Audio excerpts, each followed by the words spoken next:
Hey guys, how's it going? So we continue with our change of subject formula.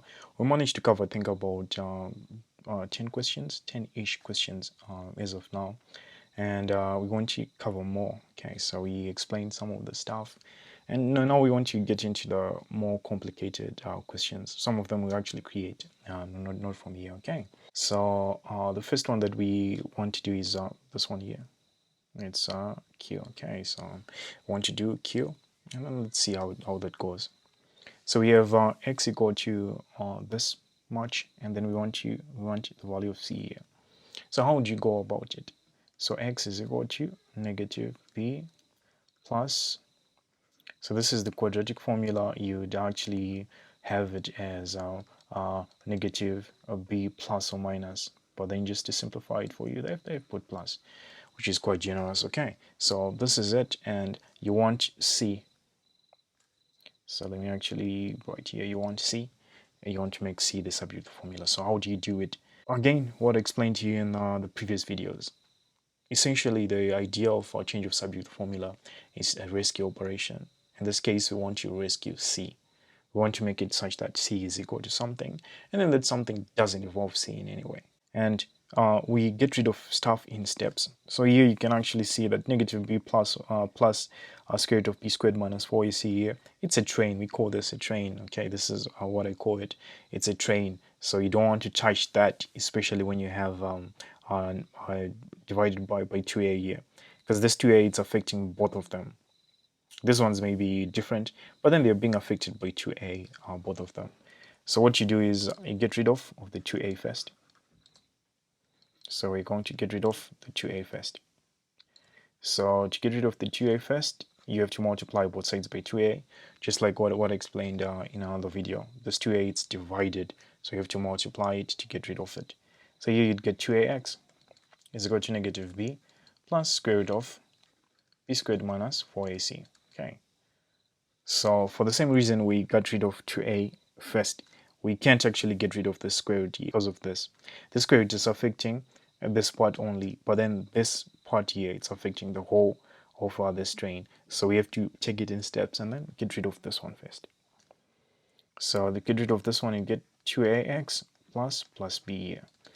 Plus by, because negative b, when you transpose a negative value to the other side here, it goes and then it becomes positive. Okay. And we get this one here. Okay, so 4ac like this. Okay, so this one was good. So in order for you to do a change of subject or formula very efficiently and in a way that's kind of mathematical, you have to understand which one takes priority in terms of getting rid. So for example here it was 2a. Why? Because 2a was affecting both of these, so we had to get rid of 2a first.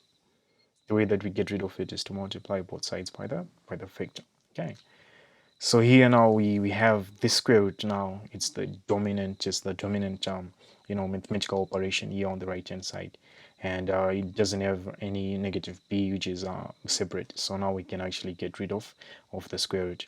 And to get rid of square root, what do? You do the opposite, which is what? Square. Exactly. So you put squared here. Then I'm going to write the result that we get from here. I'm going to write it here.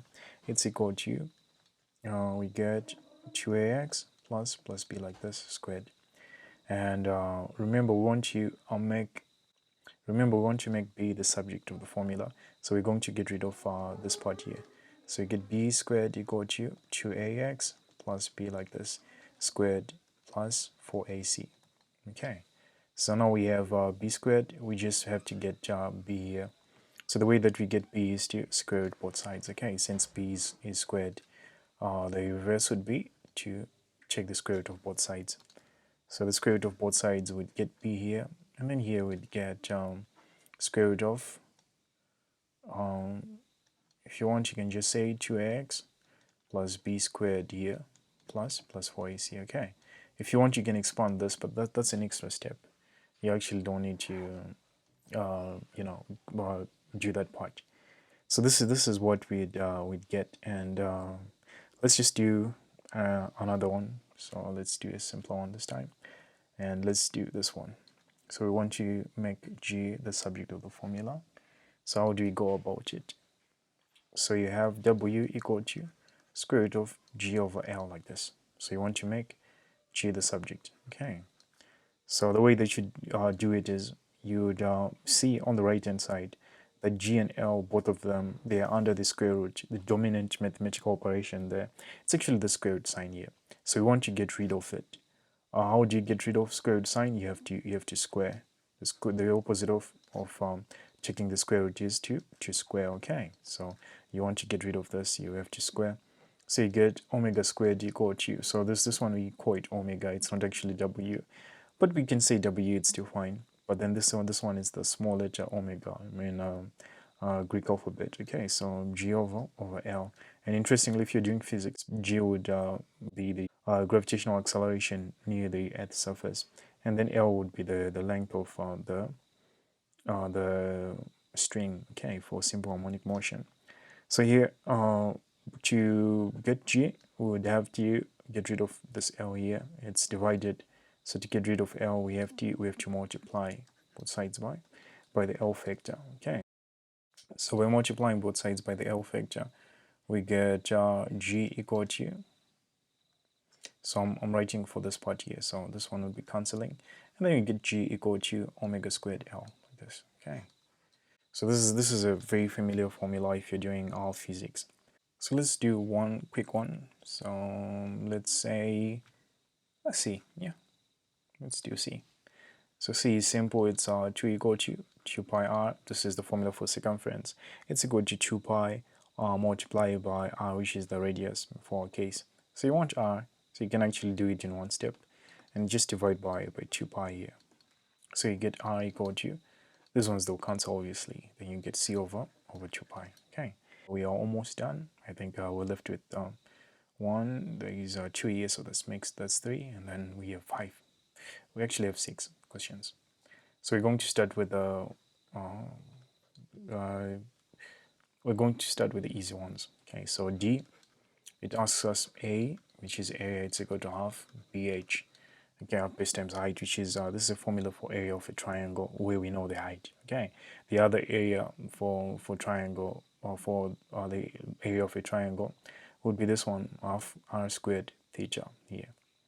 So normally it'd be half r squared sine theta, where theta is in degrees or something like that. But then this one is also accepted, where theta is in radians. Okay, that's not very important. You say it in A level if you're going to do maths in A level. For now, essentially we have to make H the subject of the formula. So how do we do that? Remember, we say that sometimes we can combine the steps. So how do you combine the steps? We want to get rid of, to get H, we want to get rid of half here, and we want to get rid of B. To get rid of half, we use 2, and to get rid of B, we just use B, yeah, over B. Okay, so that B would be able to cancel there. So what you get is B cancelling, and then also 2 cancelling. So you just get H equal to 2A over B like this. Okay, so that's it.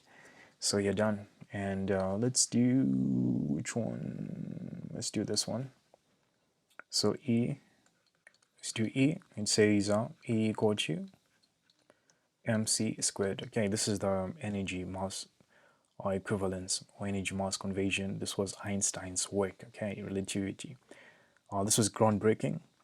And E is energy, m is simply the mass, and then c squared, c is simply the speed of light. Okay, according to this equation, you can actually power the whole of Norway using the mass of just maybe a cat. I mean, you can power it for a year or so. So this is interesting stuff. But anyway, we want to make c the subject of the formula. You want to get the speed of light in terms of the energy and the mass. How do you do that? So the first step that you have to do is to get rid of m, which is the mass for our case. So get rid of m by multiplying by 1 over m. Multiplying by 1 over m is the same as dividing by m. Okay, so it's still the same thing. So you get e over m equal to c squared here, because these ones will cancel. Okay, so to get c, you have to take the square root both sides. So you get c equal to square root of e over m. Okay, so this one would be the answer. Okay, so these ones, I'm sure if you're following all the steps that all the videos that we did and all the stuff that we covered, then you actually realize that this is quite simple.